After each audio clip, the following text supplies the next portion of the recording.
as you probably know, I box and so that's a kind of a healthy release for me. It's not saying that I hit people to release stress, but Yeah, it's more of just as a note, he did not. His arm is not wrapped because he hit somebody. right. He hit the body bag, not the body. You may have seen somebody Yeah, I've seen having things. I've issues. seen things in other environments that made me like really, really question. Like, I don't know if I can trust this person. I don't Hmm. know if I want to really talk to this person because I don't know how they're going to take it or how they're going to spin it to somebody else or Exactly. So And when they spin it to win it, that's when that's a problem. it was a rough time, man. And for it's in other places, in other situations, a lot of kids may not have been able to navigate this situation, as healthily as they did. So. So with band, it's essentially like a pod system, like where you're constantly getting feedback from people that are your peers Mm-hmm. that are going alongside where you want to be able to go. And Yep. if you have good leadership, it makes it a whole lot easier. Mm-hmm. And one thing, as I'm reading like more books and I'm realizing like different things, I'm reading this book called Think and Invest by Amy Dukes. It's talking about like the decision making process that you're able to make. And sometimes people make think they made good decisions on the at the end of it because of the outcome instead of the actual decision. Mm-hmm. And one of the things that they're saying is like if you get in like a group, you want to have two people that disagree and a referee. Mm-hmm. And it's essentially because if you're in a disagreement with somebody, you're more likely to be able to come to a more accurate result Mm-hmm. or outcome. Mm-hmm. And then you have the referee to be able to officiate things. Mm-hmm. And I think that working within like a microcosm, like a band environment or in any team environment, you're able to display like certain leadership, capabilities and to be able to assist along the way. Mm-hmm. And along the way, you're able to, not only increase your soft skills, your relational skills and, social emotional and really just your ability to communicate, but then your hard skills too. So it Mm-hmm. really transfers outside of band too. Absolutely. So Absolutely. what has her life been like? I know what you said inside of band, but then like academically, like outside of band as well. Oh, she was a great student. Academically, she was a great student.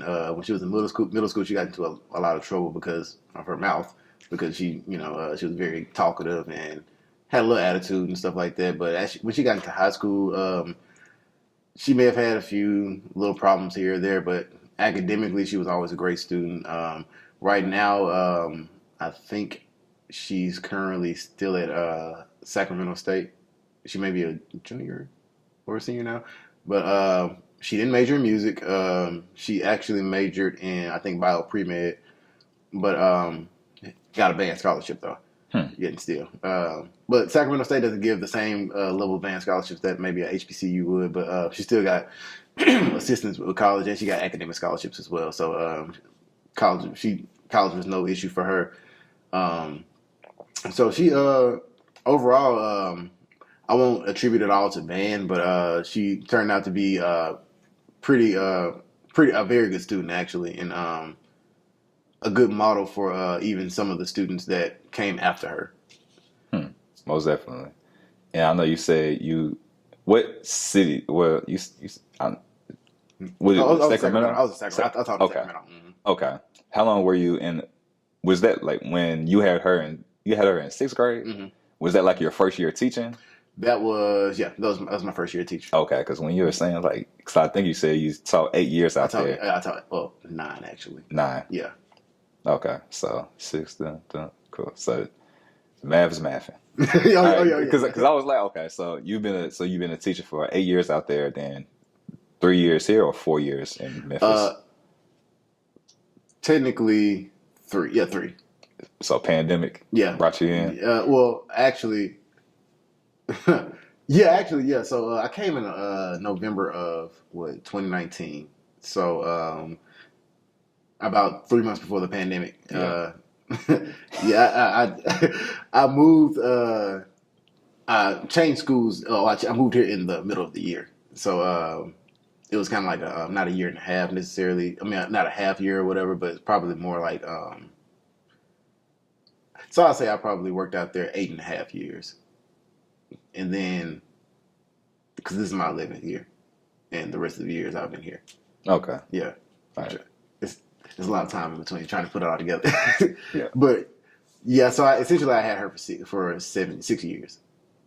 6 or 7 6 years. No, I had her. I'm sorry, it wasn't sixth grade. I had her in seventh grade because the year she came, the year they built the school, and they built the school with seventh and eighth grade first, and then they added sixth grade the next year. So she was in seventh grade when I had her. She wasn't in sixth grade. That was a mistake. So yeah, I got her in seventh grade. Okay. Mm-hmm. Yeah. But still, that's a long tenure to have, like, with students to be able to have like that developmental aspect. Yeah, and I had she wasn't the only one I had that long. I had a few other kids that long, and like you said, you get to build a great relationship with the kids, and you build a relationship with them and their parents, and they, I mean, I had to like fight the kids to leave my band room at the end of the day. Like I didn't even have a band class at the end of the day, but when school got out, they came to the band room. You know, even we didn't have practice, they would come to the band room because there was more like their safe haven. So, Yeah. so what to you distinguishes like a good band director and like or band director, band teacher? Because I know you're inspired by the late, what's his name? Oh, Joe Mitchell. Joe Mitchell, that recently had passed away, and you're inspired to become a band director.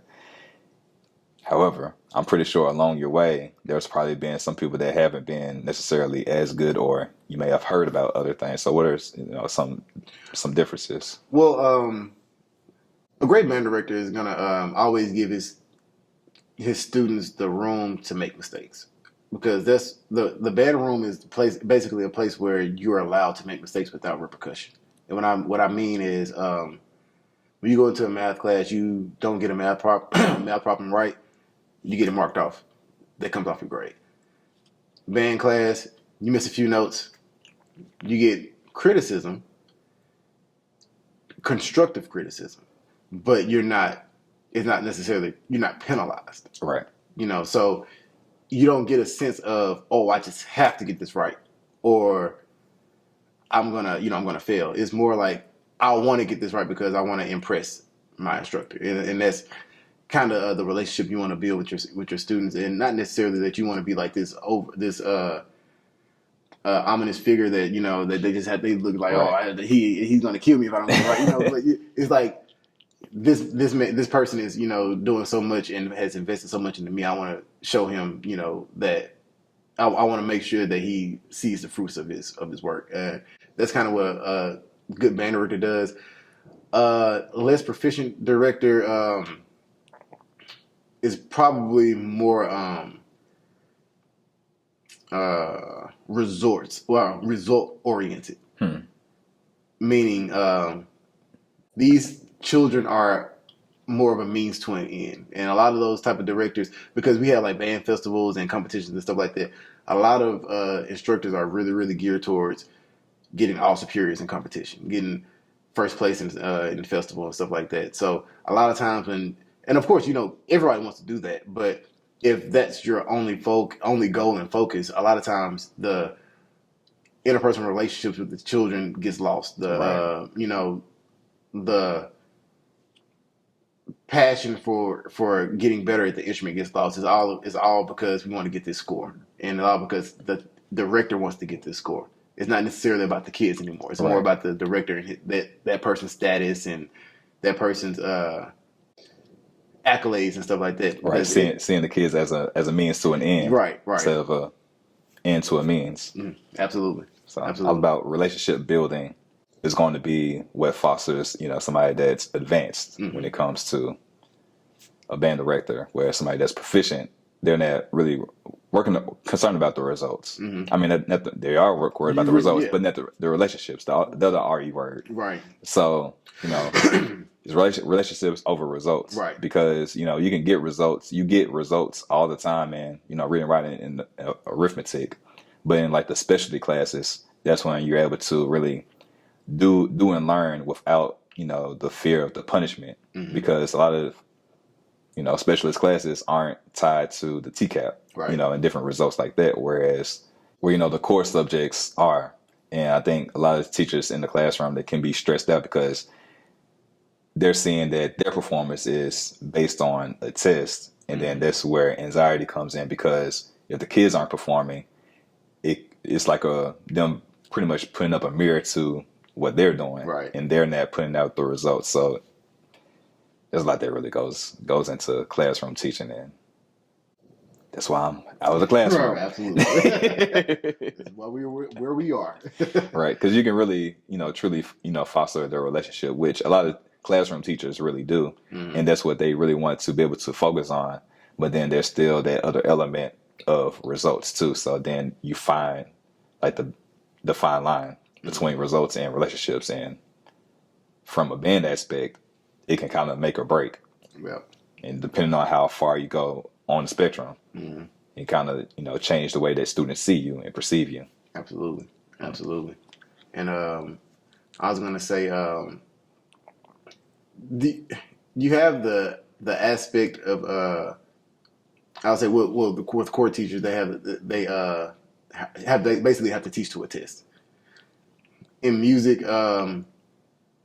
we can use the competition as the test or the festival as the test, but if that's the only thing we're focusing on, then the kids are learning, but the kids aren't enjoying it. And I think that's the one thing, of course you want kids to enjoy learning math, to enjoy learning ELA and things like that, but that's not their primary purpose for being in that class. They're in that class because it's a core subject.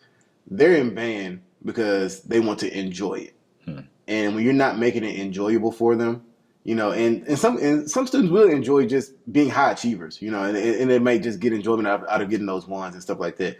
But you're going to lose some kids in the process of, some of the kids that may be maybe decent in, the instrument, or may not be as proficient as the other students, but they enjoy the environment of band. So you have a lot of kids that are in band just because all their friends are in band, and they enjoy being able to just hang out with their friends and being able to play with their friends and stuff like that.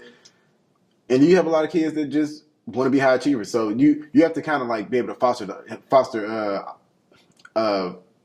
good learning environment for all of those students. And when you teach to the test in the band setting, you basically eliminate that other side. Right. So.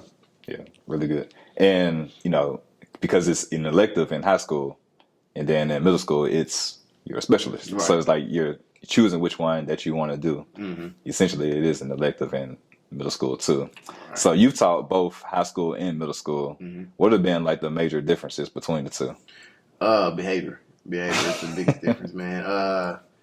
Middle school students are still trying to figure out who they are, what they like, who they want to be around. It's like there's so much going on in the middle schoolers' life. I mean, high schoolers have a lot to deal with too, but they're a little bit more grounded. They have a little bit more direction. Most of them are on the other side of 15 and 16 years old, so they're geared towards what they're going to be doing when they get out of grade school, essentially. So a lot of times in middle school, these students are really, really impressionable, and what their peers like matters to them. What their peers believe in matters to them so much to where that even if a student that was great in band, if their best friend said the band was lame, they probably quit. I'm not probably they might quit. So it's that aspect to it, but also they're a little bit more energetic, especially sixth grade. They're coming straight out of a elementary environment and coming to middle school. So of course they start off a little scared, but once the year gets rolling along, they kind of amp up, and right. that that you have start having a lot of behavior issues like that. High school, I would say you might just have more apathy, laziness, just like, nah, whatever. I'm here. Right. I showed up. Right. They're not gonna bother anybody. It's gonna be, it's just like, okay, I'm here today. So then that's kind of like the biggest difference. You kind of have to fight with high schoolers, their motivation and their discipline. With middle school, you just have to kind of make sure they're not choking each other and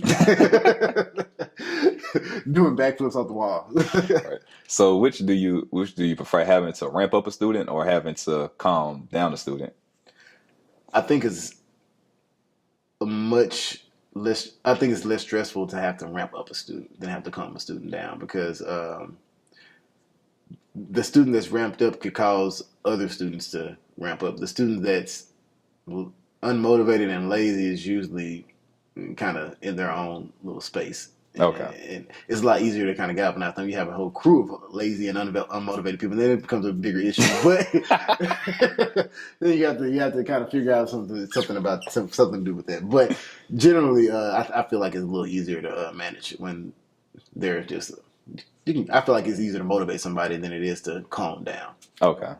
Which one do you like teaching more? Like, let's just say you had like two of each student, like you had in per class. So it doesn't matter like which age. Like, say you had two students that you had like to calm down in like one class, and then like another one you had two students that you had to like to get motivated. Which class would you I don't want to say prefer to teach, but would you enjoy teaching more? Like,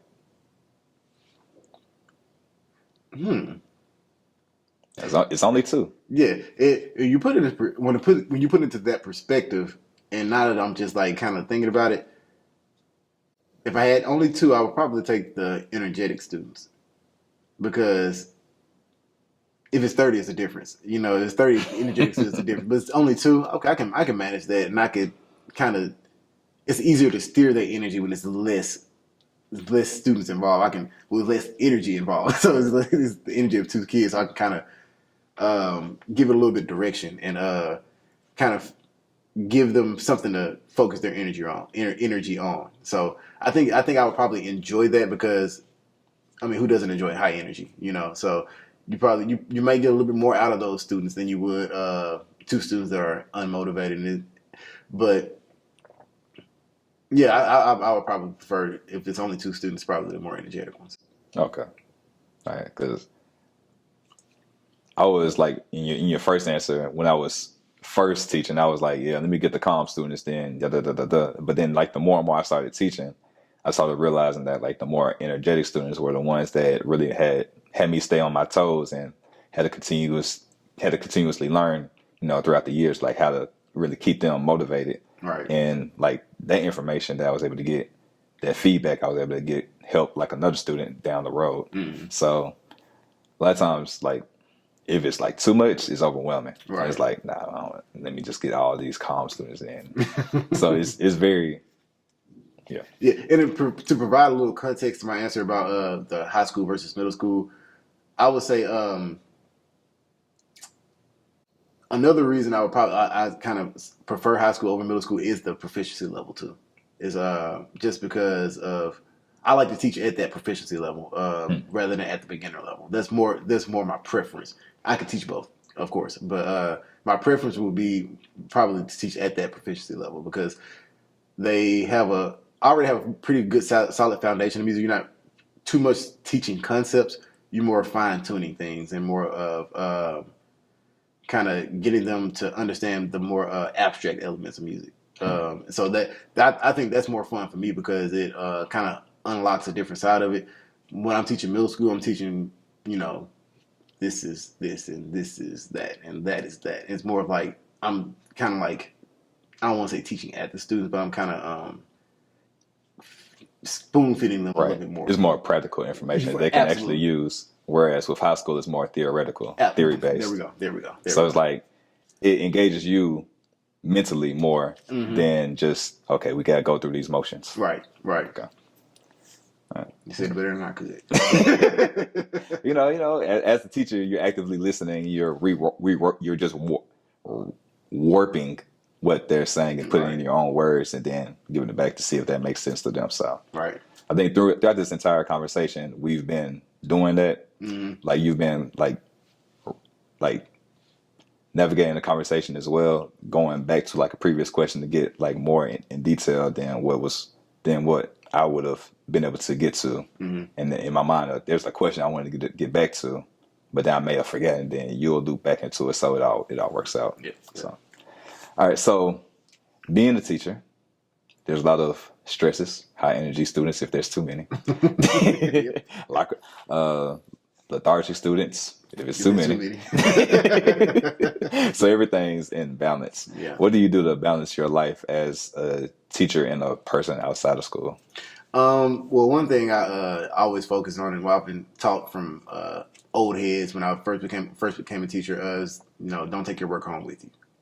It's difficult to do as a teacher, but if I can, everything I need to do as a teacher, I'm going to try to do while I'm here. Because once you start taking your work home with you, it mixes into your personal life a little bit. And I think that's kind of like the difficult part about the pandemic for most people like teaching virtually, because you're teaching in the space that you relax in, and for a lot of people that wasn't well. it. That doesn't mix well. So you have to kind of separating the work from the home, and I think that's the big thing. Making sure I have healthy hobbies, outside of work, to healthy ways to release, to release any stresses I have, or to just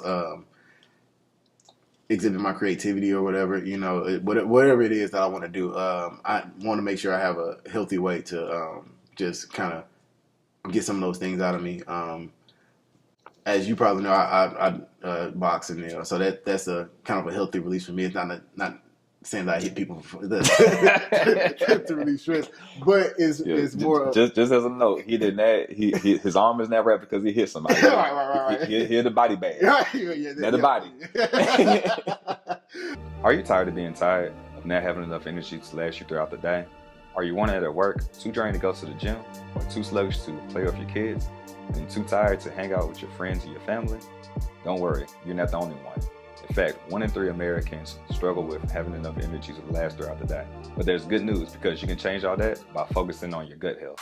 Did you know that your gut has good and bad microbiomes that grow inside of it? And the more that you feed the good, the healthier and livelier that you feel. When you feed the bad ones over time, you start to feel bad, then sad, and it turns into a fad that you feel like you can't escape.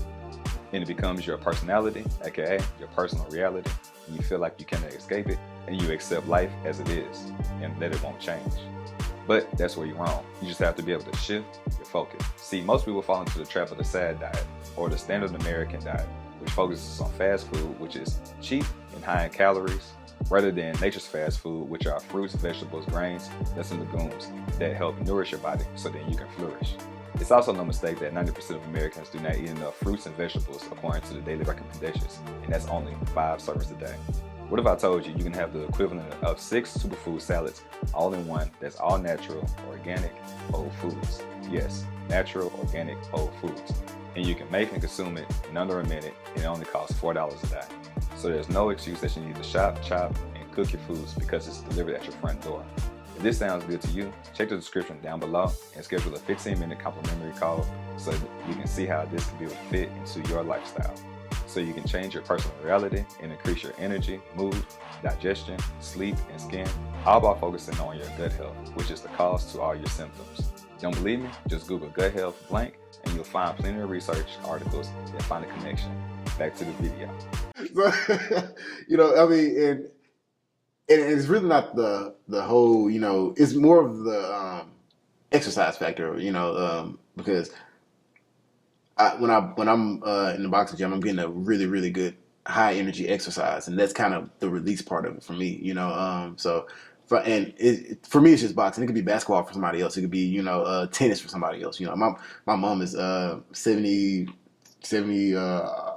actually 7 years on the dot, and she still plays tennis to this day just for that just that release. So it finding a healthy habit to just get away from the have tos and the things you need tos, and the more towards the I want tos. Most definitely. And tennis is one of those sports that you can play up into age. Mm-hmm. Like I know, he's actually like 70 something. He's still playing tennis and active. Yeah. When I played tennis in high school, we had an 80-year-old teacher, and she was a tennis coach too. And she taught, and she was still playing tennis, and beating us. I'm like, hold on now, she ain't even able to get to the ball now. Right. but you have to have like speed, agility, but Mm-hmm. then you also have to have court awareness, and then Right. you also have to have like the ball placement. So you can have all the agility in the world that you want and the speed, but even able to place or have the court awareness to know where to hit the ball. Right. It doesn't matter because you can just hit it straight back to the person, and it's like, okay, this is easy pickings, and that's pretty much what you did. Right. So it was interesting, and yeah, Miss Bain was her name, and she was like one of those people that motivated me. Mm-hmm. And I just don't play tennis as much because you actually have to have a partner. Oh yeah. It's like it's just one of those things you have to have a partner. You can't play tennis by yourself. It's not golf. Right. Yeah, I think like that's one of the good things that you can have with band. You can be able to practice with yourself, Mm-hmm. and then practice as a large group and be able to have that camaraderie as well. Absolutely. So a band is like a team sport, whereas tennis would be an individual sport. Right. Right. And another thing about band, a lot of things, something I tell kids, I'm like, man, even if you play sports, there's nothing wrong with picking up an instrument because when you turn 75, you're not going to be able to play basketball, man. You're not going to be able to, get At that high level, you'll still be able to do it, but you get there, put up a couple shots. You know what I'm saying? Somebody come rub you the wrong way, you might have a torn ACL. But you'll be able to, you'll be able to do certain things like tennis, like golf and stuff like that. But you won't be able to be as active as before. But you will always be able to play a musical instrument. Unless you, God forbid, lose a limb or something of that nature or something like that. But you will always, if you learn how to play a musical instrument today at age 15, when you turn 85, you will probably still be able to play that instrument. Exactly, because your muscles are going to decay over time. Right. If you don't, you don't use it, you lose it. With the law of entropy, anything left unto itself leads to more and more disorder. So, right. But if so it's easier to, for your muscles to dissolve over time than to sever. Like Right. It's less than likely going to happen. So as long as you still have your limb, you still have the ability to be able to play the instrument, be able to go from there and pick it up at the same mental level that you were at before. It'd probably be even better, because you're older with a little bit more understanding. So and a lot of music is a highly intellectual thing once you get really, really deep into it. So the older you get, not necessarily the smarter you get, but the wiser you get, and you kind of know a few more things you did about the instrument before, Right. so you kind of navigate a little bit better. Yeah, as long as you look back at the experience and be able to learn from it, that's where wisdom comes in. Mm-hmm. Otherwise, it's just foolishness. Right. There'll be some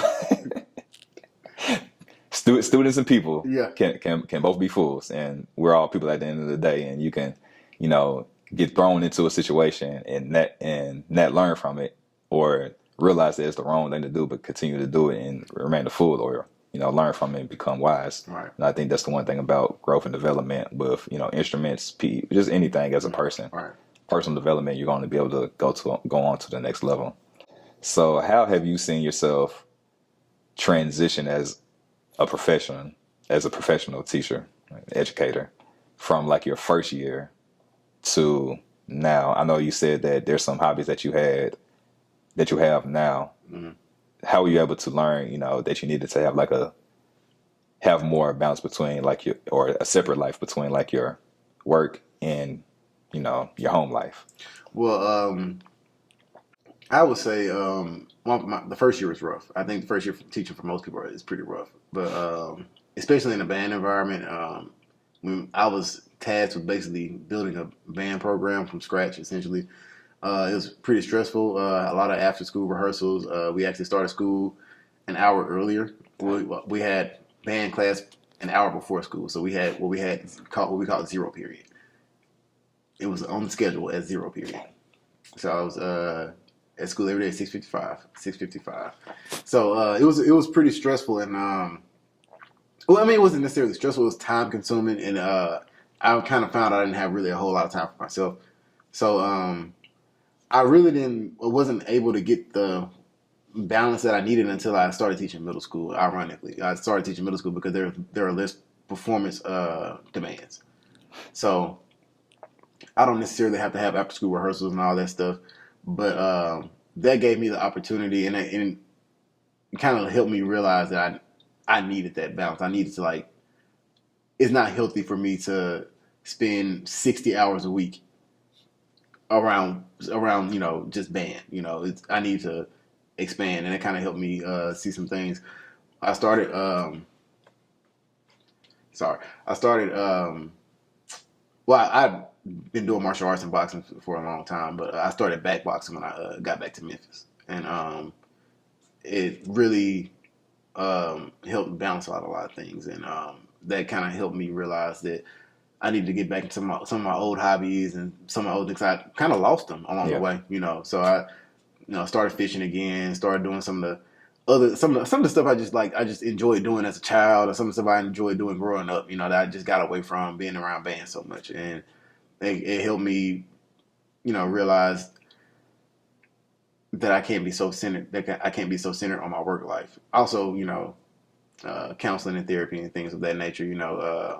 It kind of helps you put things into perspective and kind of reflect on your own life and your own habits and your own behaviors, and modify them in a healthy way. Right. Most definitely. I think healthy habits are the things that you'll need. And would you say that as a teacher, you were a quote unquote better teacher when you were spending the 60 hours in high school, or more so, later on afterward? So you were able to, reflect, over your experience and realize that, coming in doing the 60 hours, it was too much, and you were being drained. Right. Whereas, later on you had the experience, but then now you had the ability to be able to relax and recover with the healthy habits that you were doing. So prior to, you were like bleeding while leading. Right. And then like now you're refreshed, you're revived, you're able to actually give more because you actually have more to give. Right. Absolutely. Because, when you're losing blood, you're losing life. Right. You can kind of compare it to an athlete who, when you lift, you don't lift the same muscle group every day. Nah. You're gonna end up getting injured.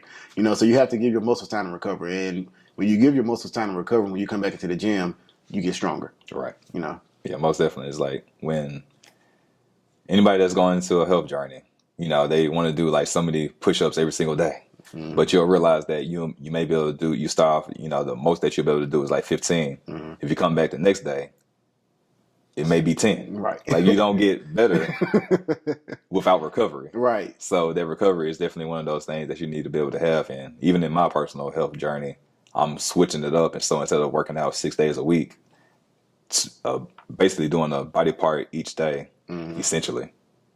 Now I'm working out once every 4 days. Okay. So I'll be able to give more recovery time, and we'll see how that works. This is my first week doing it because I had spent 2 weeks outside the gym, which was different. It was different. So I had to find different things to be able to do in the morning time that I would do in the morning time. So it's like just more rest, relaxation. And like now I feel good going into it. So I had the first workout. It's like, okay, this feels good. And I still had a pump in the workout, which a lot of people, that's what they, like to get while they're working out. Mm-hmm. So I'm able to still get that. So it's like, okay, we good. Right. And now it's just being disciplined enough to do every 4 days and go from there, which so some people, they're like, man, I would love to go just once every 4 days. That 3 days, that 3-4 days a week. Man, I would love to go. Yeah, but it's just one of those things. Yeah. All right, so tell then, what brought you out to California? Because you're from Jackson. Okay, Jackson, Mississippi. Mm-hmm. Born and raised. Then you went to JSU, which is Jackson State University. Mm-hmm. Which Deion Sanders just transferred, so I mean, at least you weren't there when he was there. I would prefer to be there when he was there. Oh yeah, because you were on the band. Yeah. So that would have made the games a lot more fun. I'll tell you that. Most definitely. So y'all had the what was it the home at the homecoming, but the Southern Heritage Classics I guess they just severed their relationship with Memphis. Yeah. CSU. Jackson State there anymore. Yeah, anymore. So what do you think that experience would have been like, at Jackson State with, Deion Sanders? Man, I'll say for us in the band, because the kids now are different than we were then. We we were definitely a little bit more on the wild side, and I think we'd have made a lot more fun out of that than they have, for various reasons. But I think it definitely the atmosphere would have been like crazy. It would have been absolutely crazy. Not to say that we were better back then as far as the band wise, but we were definitely a little bit more engaged as far as like in the game and stuff like that. So I think having Dion there would have just magnified that like times 50, But it would have been a whole different experience. Yeah, absolutely, man. Which I think college is really about. I don't want to say it's really about the experience, but what you do in college is, just the experience of growing as an adult with other people that you're, same age, going through like the same life circumstances. Mm-hmm. In middle school, you're figuring out what you like, who you want to be around. High school, you pretty much get it kind of figured out. All right. And you're, more so just going towards what you essentially what you figured out that you wanted to do. Mm-hmm. College, you like, man, this may not be it. Right. But you're going alongside with people that are in like the same range as you. All and right. It's like, okay, we're still figuring it out. It's like the first time that you're away from your parents. Mm-hmm. How was your life like transitioning into, being in band? Well, because you had like a full scholarship, mm-hmm. I would assume. Yeah. Because you talk about a lot about scholarships. Yeah, I didn't want to make that assumption. Definitely had a full scholarship. Yeah. So how was that transition going from high school to basically a professional band player? Man, instrument player. Or what instrument did you play? Baritone. Euphonium, and it was, I want to say, night and day different. High school band did give us ample preparation to be in a college band, but the workload was so much more in college. And I said I was spending 60 hours a week teaching. I was probably spending more than that around the band when I was in college on a weekly basis. I mean, we had practice from 6 p.m. until whenever they got tired of looking at us, which could be 11 o'clock, could be 1 o'clock, 2 o'clock in the morning. I mean, so some days I would be in band practice until 2 o'clock. And just to kind of give you when I first got to band camp as a freshman, our freshman band camp, basically, we started that on a Tuesday night at 6 o'clock, and we got out of practice at midnight. And that was the first night of freshman. 6 in the morning? No, 6 p.m. Okay. Into midnight. Okay. So but we had to be back for PT. So we had PT every morning at 4:45. So in the morning? Yeah, in the morning. Okay. So we got back to our dorms at 12 o'clock, had to be at PT at 4:45. From 4:45 until 7, that was PT and basically field training when we was learning marching techniques and stuff like that. We had breakfast from 7 to 9 and had to be back at 9 for morning rehearsal from 9 to noon. And noon we had lunch from until 2. Then we had afternoon rehearsal from 2 to 4. And then we had dinner. And after dinner, we had evening rehearsal at 6 until whenever. And it was that way for the next 2 weeks. So we were averaging maybe about 2 or 3 hours of sleep per night. Yeah. If that, if you managed to get that. So it was a very grueling process. So it was totally something totally unfamiliar than what we dealt with in high school. So that basically just opened the door for, basically was just like a stark introduction to like the workload we were going to be getting into when we got into college. So the workload was night and day different. Right. But the level of music and the musicality was different, but we were, like I said, we were prepared for that part. The other stuff, it was like, okay, this is a shock. The life part was different. Right. the amount of time we had to spend around the band, it was definitely a lot more. Yeah. Do you think that fed into you doing like working so many hours, going into teaching? Yeah, I think it did. And I mean, a lot of those habits just stick because I mean, even to this day, I get up at 5 o'clock in the morning. And it's like since then, it's just like my body is on the clock. I get up at 5 o'clock in the morning. I mean, even if I don't have anything to do, I just get up at 5 o'clock in the morning. So it put my body on the clock, and it kind of put me in a mode of being able to do extended hours and things of that nature as far as being around band. So, and I think what you see is, especially around the city of Memphis, is especially at the high school level, most of these band directors spend about the same amount of time with their band. They spend about 60 hours a week with the band because they practice long hours, and most of them have gone through programs similar to Jackson State. So it's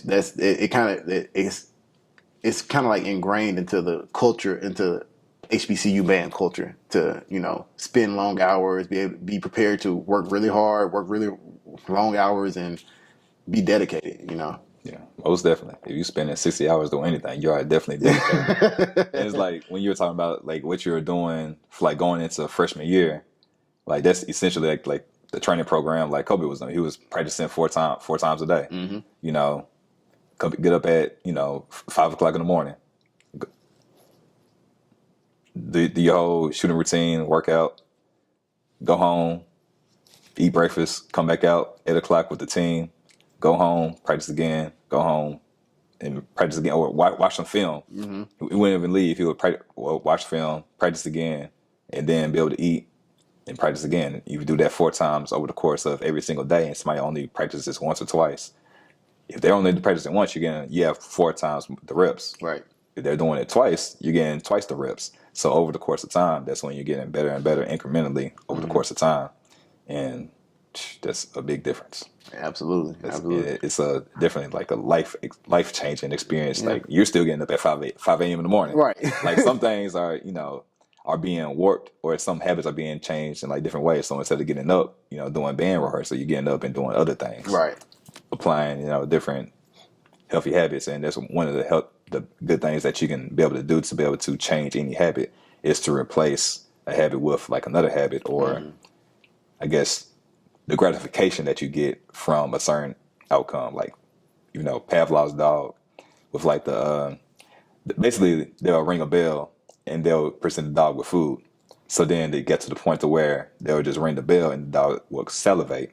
And so the habit that they were building was like the salivation. Mm-hmm. But then if you just replace the bell, if you just replace the food with the bell, that's just the habit. You'll be able to continue to have the same behavior. It's just going to be transitioned onto something else. So you went from band to, I guess, boxing. Yeah. Even though you're probably not boxing at 5 o'clock in the morning. No. But I'm playing nobody but myself.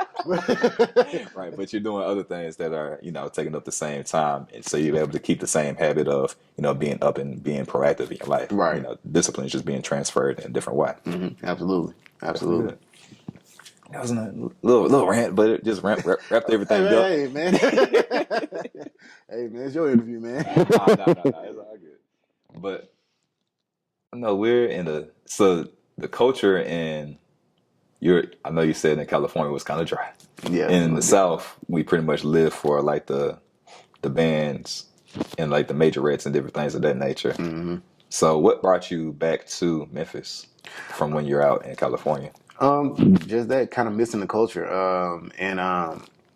It's I enjoyed teaching out there for the time that I did. I got to do some cool stuff, but I was I'm more ingrained into the HBCU band culture, and in California there are no HBCUs, so they don't really have an HBCU culture in their band world, like a Memphis would, or a Jackson would, or any other southern cities like Atlanta or stuff like that. California is more what we call core style marching when it comes to marching band. It's basically heel toe, no high step or anything like that. So it's hard. It was hard for me, and I preface it by saying they wanted me to kind of try to teach them to do that type of stuff. And it was very difficult because the students didn't have much to model after. Out here, kids in Memphis get to go to the Southern Heritage Classic every year. Kids in Jackson go to Jackson State games every day. Every weekend. They have a home game. So I grew up every weekend going to Jackson State games, seeing Jackson State's band. That's why I was interested in high step. And if you're not seeing that every day, you're not understanding, because it takes a lot more work to do that stuff than it does to roll step and stuff like that. So you're not understanding the purpose of exerting all this extra energy. You don't see like the product of what it looks like when all these people are exerting this amount of energy together. It's like, it's electrifying. You don't get to see that in person. But you just have somebody telling you it's gonna look good. So it's like it's a lot harder to get them to buy into it. You know, like why are we living all this up this high? Like, it's hurt. Yeah, but the crowd gonna be like, ooh. yeah. But they like, I ain't never seen no crowd Right, do that before. right. Not for no band, So it was, it was hard for me to. It was. I wanted to get back to that culture, man. That's what it was. I just wanted to get back to that culture, man, and because it's what I was raised around. So I love California. I love the weather. You know. Yeah, you were in Sacramento, so Yeah. you're just across the bridge from San Francisco. So you're able just to, Go back. I mean, I'm go back and forth. 2 hours from the mountains, 2 hours from the beach, 2 hours from the desert. You know, it's like I can wherever I wanted to go, I can get there. You know what I'm saying? So it was lovely in California, but I did miss the culture. I did miss the culture that raised because this is what I was raised around. You know, Right. it's kind of my home. So Yes. not necessarily Memphis, but Memphis and Jackson is not too different. You know, it's very familiar for me. Very familiar. Yeah, I've dated somebody that was in Jackson, so I know all about that and going through Meridian and all of that. Oh yeah. So, yeah. I want to say it's Exit 52 that got like the best tacos. It's like a Taco Bell. Like they actually like, I want to say like they either bake or fry like their chalupa shell. In Jackson. Now it's like on the way too. Oh, from So through Meridian. Oh, okay. yeah, That's probably is that in Meridian? I don't know. I don't know what city it's in. Okay. It's attached to a truck shop though, so it's like Love's. Oh yeah. Probably some small town. Yeah, some small town. I don't know. But them chalupas every time I go down, I know exactly where I'm going. Yeah, the special Taco Bell. Yeah, exactly. I try to go back this past time with my wife, and thing was that thing. No, it wasn't. Thing was that thing. We were going down to Biloxi, Mississippi, so Oh yeah. I was like, let's go ahead and hit this. It wasn't it. It was not it. New management. Right, we need to go back. Yeah, so it's interesting, like because you are born and raised seeing like the culture of like what it is to have like a band. And what's like the band culture called? Because I keep on forgetting. Like, I just call it the HBCU band culture. Just because that's what it is to me. That's where it derives from. Is basically from the historically black colleges in the area. Yeah, and it's really a rich culture. Like our conference, Jackson State Conference, it's called the SWAC. So it's like the SWAC is like really blue blood type of really proud kind of conference. And like I don't know if you paid attention when Dion had his whole little thing about who ain't SWAC. You know what I'm saying? Who is SWAC, baby? Who is SWAC? Who is SWAC? Oh! Because in the SWAC, it means something to be SWAC, because let's just say SWAC schools don't necessarily look at Tennessee State the same way we look at Arkansas Pine Bluff or something like that, because they're not in the SWAC. And it's a saying called it's rough in the SWAC because it's like so competitive. Yeah, so competitive. I don't want to say grimy, but it's real like. To learn more information about Purium and the family of products, check out the description down below to set up a 15-minute complimentary call, and you can also check out the website. You're just one click away for a better life. Your health is too important to continue to push it off. Go ahead and check out the website and see if a product fits you. A lot of grit and hard work, and that's kind of like what kind of characterizes it. And that's kind of like the culture that I miss, like getting in the band room and like just really like getting after it and like grinding it out. Mm-hmm. Yeah, man. It's like you don't see, it's not like the whole little pretty kind of, I mean, it looks good when everybody's watching, but like what goes on behind the scenes is really, really gritty hard work, and that's why I wanted to get back into. Okay, so the HBCU band culture that makes sense because I'm thinking like, what is it? A drum line. A drum line is. It would be a part of a band. A part of a band, but not the.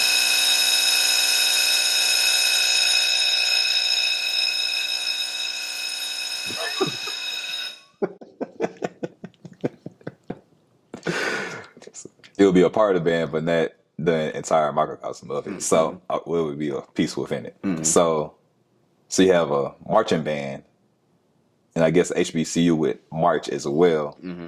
But a marching band can also be like Ohio State, where Right. they do like all the different shapes and different things of that nature. Absolutely. Have somebody moonwalking while they're performing, Right, but they're right. in that high stepping in.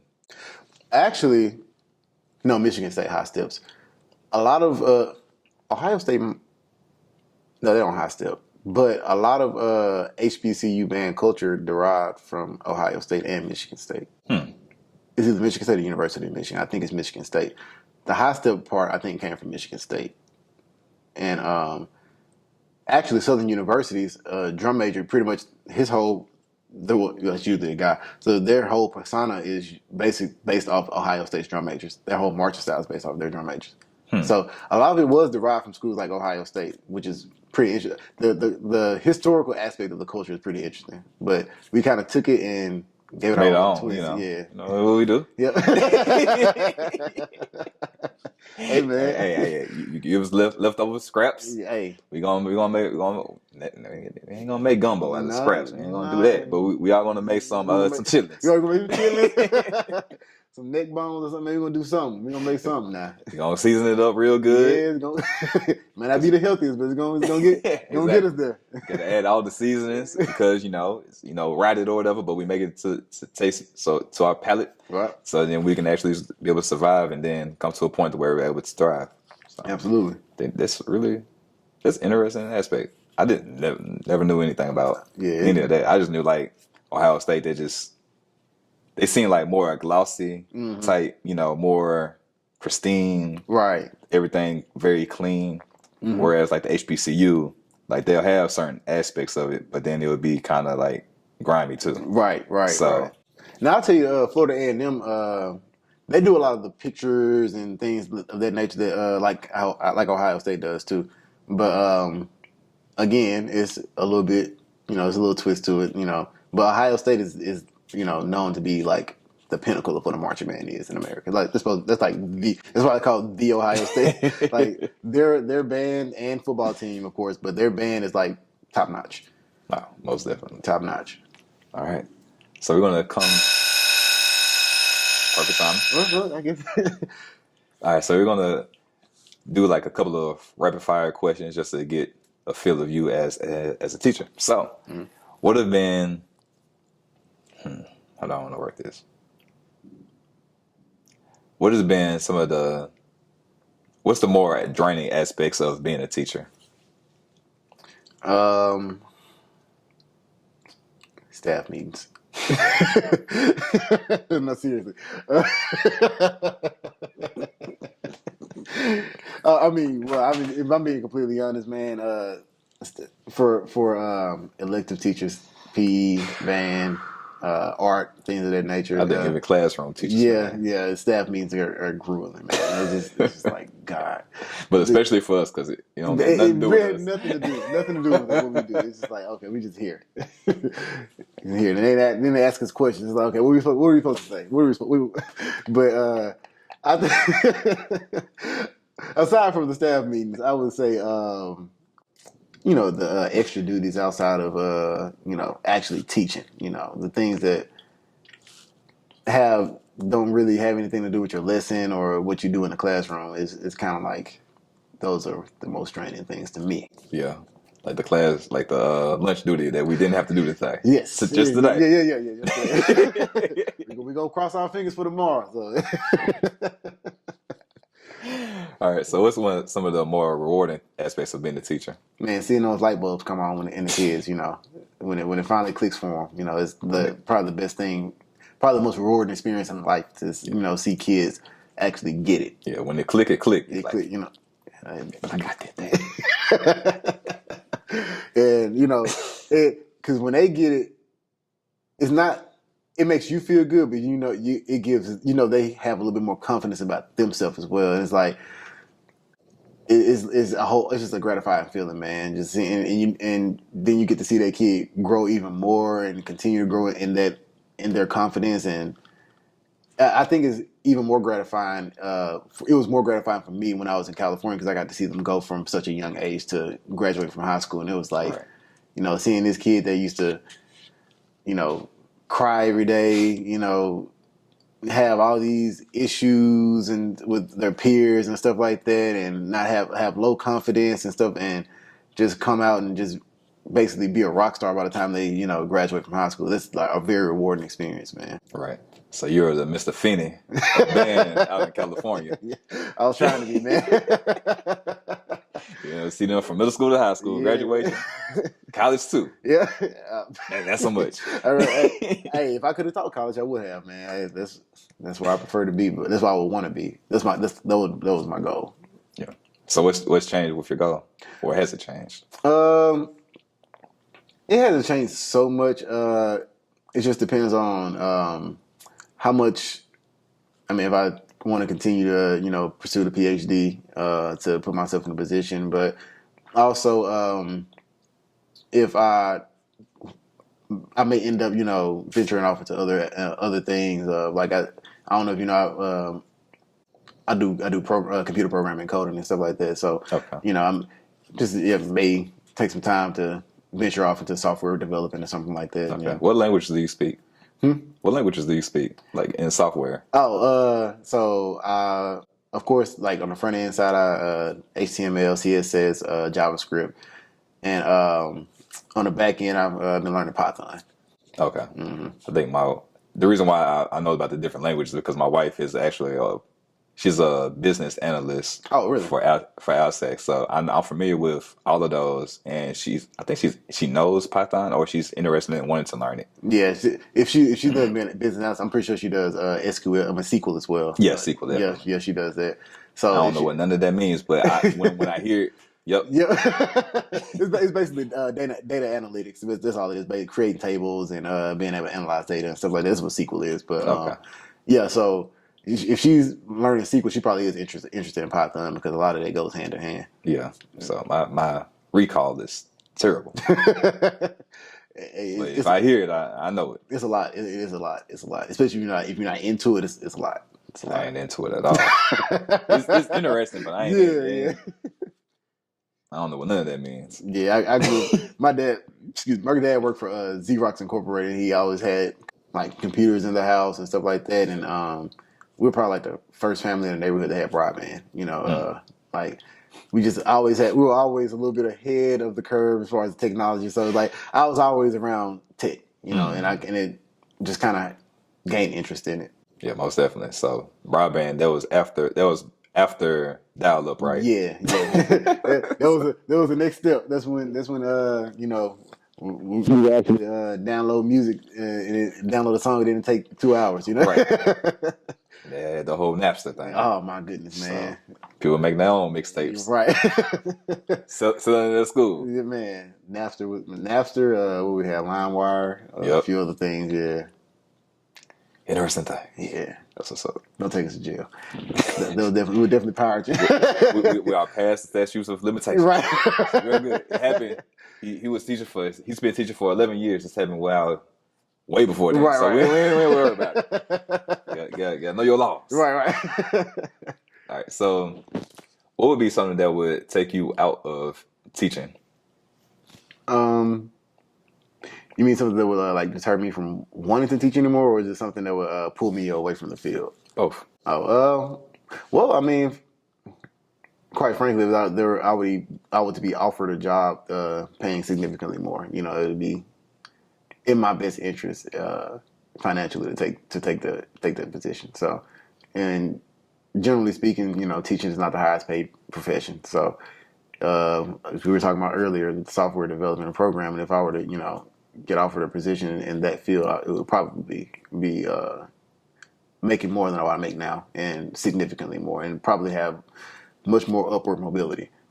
So that would be something that would probably pull me away, if anything. Yeah, because our upward mobility is teaching more hours. Right. So we move from one type of school to another type of school to where now we have an extended work day. Not really getting paid more, just working more. Same pay per hour. Right.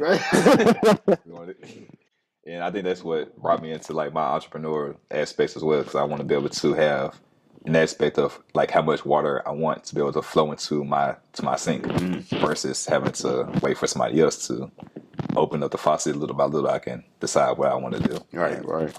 it all depends on my mindset to a skill set instead of somebody else's. So Right, yeah, right. it's one of those things. Yeah, yeah. Hey, that makes sense. Yeah. So teaching really isn't the most paid profession, but I want to say it has the most profound Absolutely. aspect on, not only your life, but then the lives that you're interacting with. Yeah. And like you're around like a lot of people, whether it's your peers or the little people growing up, and you're able to see like the transition that they're able to make. And it's like, okay, I was a part of that. And I think with you saying that you like what makes a good band director is the relationships. It's one of those things that keeps you in the field of education. Right. Would you agree, or I agree. okay. I agree. And I think being in education, it gives you a kind of a place in the community that you teach in. It makes you feel more involved in the community because you're basically can be a catalyst for positive change in the community. If you're a good educator. So I think being in education gives you a sense of purpose in the community that you teach in. I think that's another thing that kind of keeps you grounded while you're here. Yeah, most definitely. I say most definitely because when I transitioned here over here during the pandemic. So my first year was 2020, teaching them online, and then it was like a full year. It was a full year where it had a hybrid model, Right, where you could right. have some students in the classroom. Middle school was different. Yeah, I think we started coming back in the building like in March or something like that. Yep. So it was different. And once you got into the building after the pandemic, it was already different because I was elementary, transitioning to middle school, so I didn't know what it was like before. But talking to my colleagues, it was like, nah, this is different. They different. And so to be able to stay with the same school over the past 3 years, like I guess because you came a little bit before I did, like you really have to be woven into the community and see like there's special things inside this community that that draws you back. Right. That another teacher be like, I don't. They hear about it, be like, I ain't about to be a part of it. But when you are in it, it's different. And I think like definitely like the student, the teacher culture and the admin, like they really work well as a family aspect, and that's one of those things that keeps me here. Yeah, and I would say that's one of the things I didn't have when I was in California, and that's what I appreciate most about being here is the staff culture. Everybody is helpful with one another. Everybody has each other's back. It's not like there's not a lot of contention in the building. We have times where like there may be disagreements or whatever, but I think we find healthy ways to come to conclusions. Yeah. And it never gets out of hand to where it builds contentious relationships in the workplace. So, right. I've never had the issue, but I've never had the issue anywhere I worked at. Well, I've never, but I think you may have seen somebody. Yeah, having things. Issues. I've seen things in other environments that made me like really, really question. Like, I don't know if I can trust this person. I don't know if I want to really talk to this person because I don't know how they're going to take it or how they're going to spin it to somebody else, or exactly. So. And when they spin it to win it, that's when that's a problem. Yes, man. Like I don't mind like information being out, but then when it's being out as far as like using it to your advantage to make you look better or somebody else look worse, to kind of diminish their quality, or diminish what they who they are as a person, going into their character. Right. That's when it's an issue, and that's something that I've never had an issue here with even seeing that with like other people. Like there's jokes and stuff, but it's like we know it's a joke. Right. Like, we know it's nothing serious, and people laugh. And I think that's a great thing about another good thing. But we have fun with each other. Definitely. that's the thing. Like we have fun with one another. We crack jokes at each other. Nobody gets mad. It's just like it's a really cool environment. I do appreciate the staff culture here for sure. Sure. It definitely makes it more enjoyable because it's kind of like the comedian they tell a lot of jokes, but it's rooted in something that's real, Right. in something that's painful. So they have to be able to laugh at their pain. Mm-hmm. And in this environment, we see a lot of struggles. Mm-hmm. Yeah. Like last year, we lost a student due to gun violence, Right. and like that was like a hard aspect for us to be able to go through as a school, Right. and even as like and then helping the kids go through that process. Yep. But because like the relationships were there as a school, it was like we're able to go through. And I know for you personally, she was in band. Yeah. So it was tough. It was tough, but like you said, we were able to get through it as a unit. I don't think at any point in time anybody felt alone in the process. Even the students. They had each other. They had us. So they were crying on each other with each other. I mean, it was a rough time, man. And for it's in other places, in other situations, a lot of kids may not have been able to navigate that situation, as healthily as they did. So for it's kind of hard to say we handle a situation like that well, because I mean but I think we were able to navigate it in the way we did because of the camaraderie of the staff and the relationship that the staff have with the children. Yeah, that's definitely important. Like there was a student that I had my first year here. It was a triple double of them. And it was 3 students that had, they're like thick as thieves. Like everywhere, like you would see them like all together. I think we were talking about it the other day. Mm-hmm. But like one of them came back last year and like hopped out of the car rider line because he was picking up his like little sister or brothers. I don't know. But it's a middle school, elementary school, so they may go to high school but still be back in the car rider line right the next year. So he just hopped out of the car and shook me up, was like, man, I appreciate everything. And I was like, yep. This is like everything that I was wanting him to understand, then he finally got. Mm-hmm. Some lessons are called, some lessons are taught, and he was able to catch that lesson along the way. Mm-hmm. So it was like one of those rewarding things, and it was only able to be had because the relationships between teachers and then we're able to transfer that off to the students, which a lot of teachers are able to transfer that off to the students or we get into the profession. But to really see that, manifest into the culture that we have, it's one of those great things. Right. So, it's a difficult job. It's the hard job, the hard work that you do, but the reward that you get as a result of everything that you put in is definitely rewarding. Mm-hmm. Absolutely, especially in the environment that we're working in. Seeing children be able to thrive, and be successful coming out of the less than ideal circumstances that they come up in. It's very rewarding, and it kind of makes you feel like all the headaches are worth it. Yeah, most definitely. Because we live in like a very transient environment to where like next year you may never see the student. Right. And it's like I'm used to seeing, at least 80%. Man, I went from year to year. It's like I may see 60%. It's like, right. Man, what is the student? I don't see that. Yeah.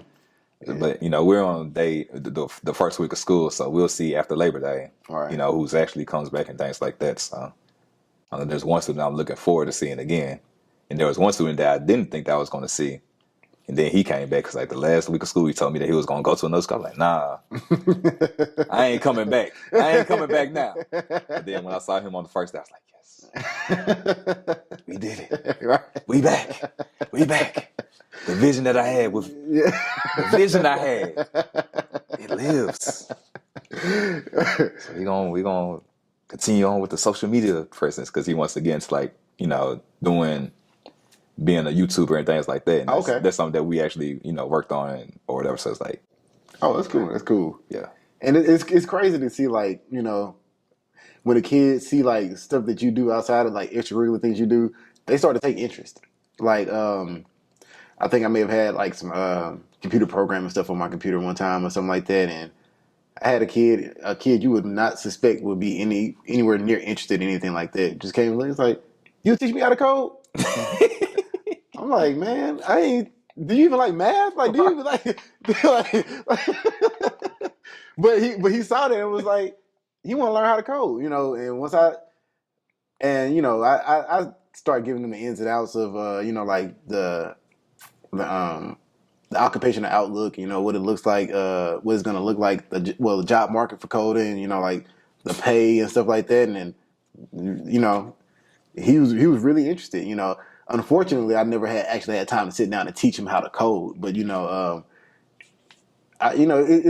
interesting to see like when they see like the things that you're doing, and if they're healthy and positive, they'll gravitate to it. You know. Most definitely. Like I got a lot of kids, got them on that what is it? Chicken, broccoli, and what did I do? There's something else that I eat. Quinoa. I got these kids on quinoa now. They be trying to eat quinoa. Like I tried quinoa this lot there. It wasn't that bad. I was like, but they see me eating chicken, broccoli, and quinoa every single day. Like they know what I do. Like my co I don't want to say co-teacher, but colleague, because he teaches elementary PE. Like he knows I eat 3 times a day while I'm here. So it's like one of those things that he notices they pick up most definitely, because I don't got no lunch break because I eat when it's time to eat. I be, all right, let's go. All right, let's get the warm-ups going. I wish I had that discipline. It comes to time. You do have the discipline, just in a different way. Yeah. Because that 5 a.m. That's a different life. I'm a part of that crew too, so it's like, yep, I enjoy it. I enjoy both aspects, the early mornings and late evenings. Yep, absolutely. I mean, as much time as I can get out of my day is what because that's the only thing we can't get back is time. Most definitely. All right. Well, it's a pretty thorough interview. We went from your beginning to end, where you may be in the future, what can take you away, what can keep you in, what keeps you in.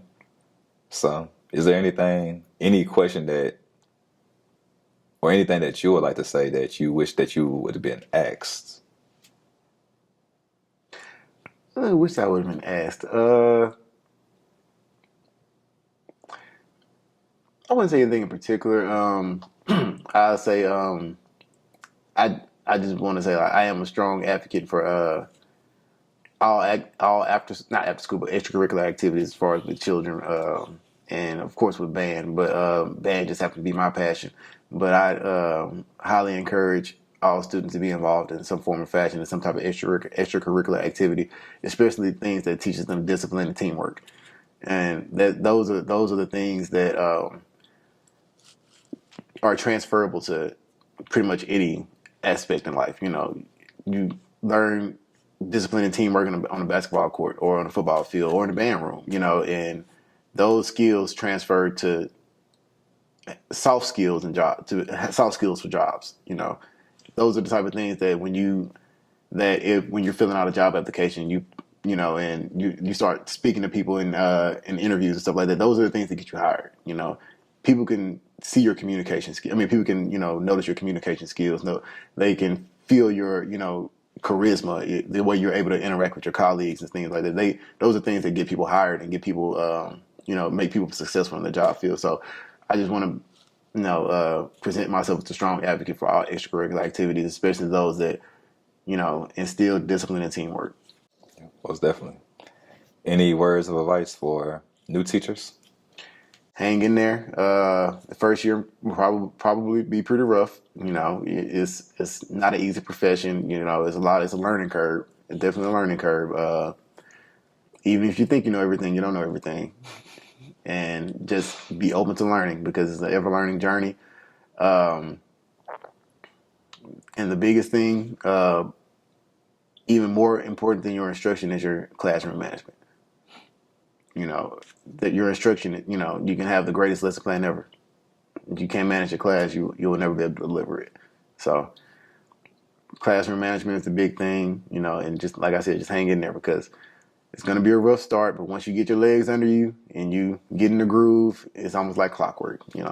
Most definitely, because after the lesson plans, which are the most tedious part of the first year, absolutely, the second year you can recycle and then add on. Absolutely. So isn't that as time consuming? And I think as a classroom teacher, they're able to work off of each other. So then they're able to, work together. And one thing that I need to actually do is like network more with like people within my subject in different schools to see what they're doing. But when you're not in the same building, It's harder to do. Yeah, much harder to do. yeah, most definitely. But that's something that I was interested in doing. It's always a thought that comes to my mind, and then it leaves just as quickly. Yeah. So I need to be able to, be able to keep that network of, equal-minded, PE teachers, and to be able to go from there to be able to create a better network amongst our peers, or my peers, I should say. Yeah. Yeah. Thinking out loud. But all right. So, any advice to students? So, because you have taught middle school and high school, so you've seen the progression from one level to the next. So, what's something that you would like to give them as a word of advice? In middle school, don't be afraid to be yourself. Don't be afraid to be an individual. Easier said than done, but especially at that age level, everybody wants to fit in, but don't be afraid to be different. Different is not bad, even if your peers make it seem that way. It's not bad. So, and then going into high school, you don't have to have everything figured out when you turn 18 and graduate. Everything is not going to be figured out. Today you may want to be a lawyer. 10 years from now, you may want to be a ditch digger. Who knows? Like, who knows? I thought you were gonna say stripper. I'm like, no. Even though it's possible, man. There wasn't where I was going, but that wasn't where I was going. But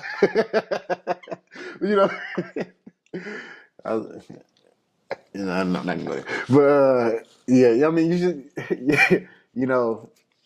I think a lot of times, especially with in education, we preach kind of like this 4-year university or nothing. You don't have to have it all figured out when you graduate. You may graduate wanting to go into one profession and get into, let's just say you go to college and get into the first couple of years and realize it's not for you. It's okay. People go through that. Keyshawn Chisholm, please report to the main lobby. Keyshawn Chisholm to the main lobby. Right. But you have students that you have people that change careers when they turn 30 plus 40. So it's never too late for you to figure out what you really want to do. Just don't be afraid to go for it. But yeah, for high schoolers, that would be my advice. And whatever you decide to do, make sure you develop a plan. Have a plan, and then act.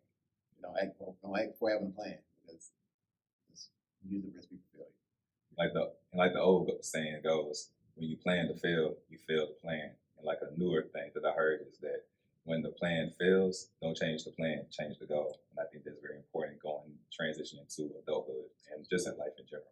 Absolutely. So, Mrs. Searcy, I appreciate tapping in with you and learning from your experience as a teacher. And we've known each other for like 3 years, but now it's like at a deeper level. So, appreciate you again. I appreciate your interview, man. All right, no problem. All right, and thank y'all for tapping in and never tapping out. And as always, y'all stay fearfully fit and fearfully blessed. Yeah, it matters, man. We ain't get into that question, but like what you. So what? If you're willing to share, like what did you go into therapy for? So I know you brought that up. Well, it wasn't.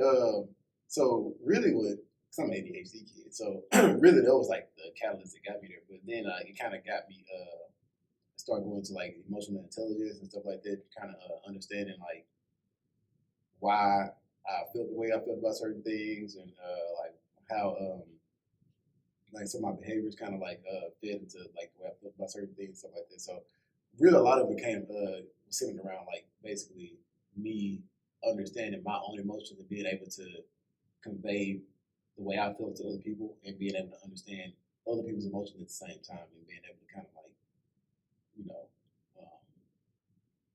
want to say be more personal, but be more. Just work on your social skills, yeah. Like social emotional. Yeah. So yeah. Mm-hmm. Okay. So definitely important. Yep. I know I've been in therapy myself, and it was a whole thing. But one of the things that I learned from my therapist was that slow is fast. And this happened like during like my first year of being married. Like a lot of things were going on. So when he said that, like that really stuck.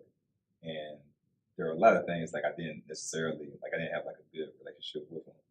So he wasn't like a person I would go to like outside of myself. Right. But when he said that, I was like, okay, I can take this piece of advice and be able to use this for the rest of my life. Yeah. Sometimes you just need that one thing to be able to change the way that you see things and be able to change the way that you behave in the future. Yeah. Just realizing that it goes fast and just realize that it's not a rush. It's all about developing the relationship, enjoying the process instead of the results, so that you can have a better relationship with not only yourself but then the other people that you're around. And that enjoying the process is something it's another thing because like I said, I was ADHD. I still have ADHD. So You'll never know. Huh? You'll never know. It's hard to tell because it's like as a child, I had the hyperactivity thing, like bad, like real bad. But I ended up going into after I changed I went to a private school. It was a Baptist school from pre-K through kindergarten. And when I went to first grade, I went to public school, and that's when I got diagnosed. So like what ended up happening, and my grandma told my mom this. She was like, they didn't realize what was going on until I tested. I took a test. It was a reading comprehension test, but we weren't reading. They were reading to us. So, and I think actually I was in kindergarten when that happened. I was actually in kindergarten. I didn't actually have to get clinically diagnosed until I got to first grade. But I scored really low, and she was like he reads fine, like all this stuff, but like. But what it was is when my mom read to me, like at night and stuff like that, she didn't make me sit in one spot. Like she was, this from her recollection, I don't remember any of this, but she basically was like, she would read to me and like I'll literally be like all over the room, like just like jumping around doing all type of stuff. But when she asked me the question, I could recite it to her like word for word, the answer. So them forcing me to sit down and listen to them while I read, everything I wanted to do physically, I would do here. So your mind was physically somewhere else. Yeah, it's like mentally somewhere else. Right. So I'd be like all over the place in my mind, but I'd be looking dead at her. Like, that's why she can understand. Like she's like he was paying attention. I was looking at you, but I'm like, I'm jumping on. Right. I'd have kicked this dude in the face. Your imagination was just going. Right. So. But and that's when they kind of on 10. Yeah, man. And that's when they kind of realized. That's when my mom realized. But she never put me on medication. They never put me on medication. But so it's like I kind of learned to cope with it. But like it's still at times like my mind wanders. Like it's like staff meetings. Like they really are like draining for me because like after about 10 minutes, I'm just like, man, I'm ready to get the hell up out of here. Yeah. Like I can't focus. I can listen to you and focus, but it's like, man, it's like. Wasn't that applicable? Yeah, it's like I'm really like grasping. It's tough. Yeah, I'd be the same way. Like even I'm like working at nights, and it's like I'll be sitting there like, okay, this load is coming down. It's time to go ahead and get this. Then if it takes long, it's like my mind starts wandering. It's like, oh, I gotta do this. Right. So I would jump back into it. It's like I meant to do it, but it's like. My mind started to drip. I was like, dang, I was really daydreaming. Yeah. I was literally somewhere else. Right. And it felt like 10 minutes. Right. So it been like 10 seconds. I was like, yeah, but I enjoyed it though. Right, I enjoyed every bit of it. All right, so that's definitely a good aspect as far as like a different aspect when it comes to, therapy. Because really, therapy is just learning more, having a better understanding about yourself. Right. Yeah. And I mean, like I said, I had ADHD the whole time, so for a while, I didn't even feel like anything. I mean, like as an adult, it was like I was managing it very well, but like it's certain aspects of life that kind of like just for instance, like text messaging. Like it's probably like 6 people I forgot to text back already right now. Like I pick up my phone, look at it, like I literally like start typing and something happens and I stop. Yeah. And then like I completely forget about it. Yeah, that's somebody I got to send a text message because they text me like at 10 o'clock all we're done. But I had texted them around like, they had texted me like 11, like 10 o'clock in the morning. And I was like, I'm gonna say this. But I was like, I just saw it, like acknowledged it. But I was like, I ain't about to into right now. Yeah. But then at like 7 o'clock it was like 11 o'clock at night. Actually, no, it was like 4 o'clock in the morning because I was driving 6 o'clock in the morning. I was driving back and I was about to go out like this is early in the morning. I ain't about to send this text. Right. So I was like, let me just hold on to it and just send it whenever. It was like, Yeah. whatever. All right. Like An this hour how goes by, 2 hours goes by. don't matter.